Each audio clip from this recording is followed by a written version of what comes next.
Сәлеметсіңдер ме, құрметті оқырман қауым? Биыл жазушы Сапарғали Бегалинға 125 жыл толады.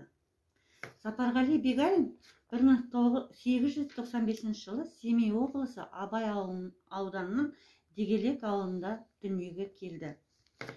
Сапарғали Бегалин халқымыздың ғасырлар бойы ауызша тарих таралған әңгіме, айтыс өлеңдерін жинаған.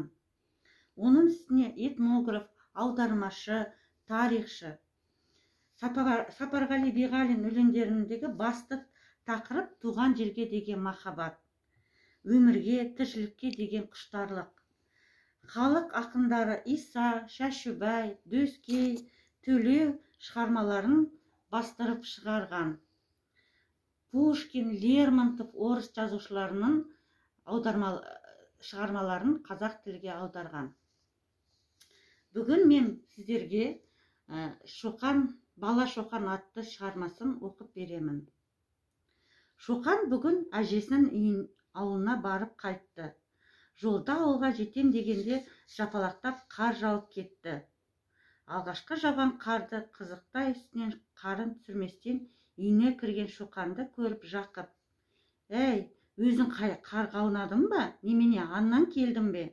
Сен білесің бе, Атекем бүгін аттарын тағалатып, жолдастарына құсбегі Қожбанға құсың бабында ма деді. Ертең бүркіт салуға шығады, деп өз білген жаңалықтарын жеткізді».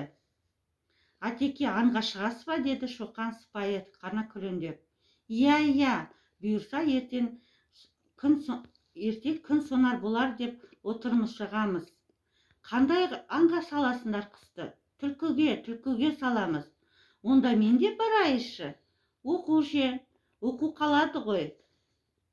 Мен молдадан сұранамын. Тонбайсың ба?» «Тонбаймын, мен кішкене емеспін. Әжемнің жігіт болдың дегені қайда?»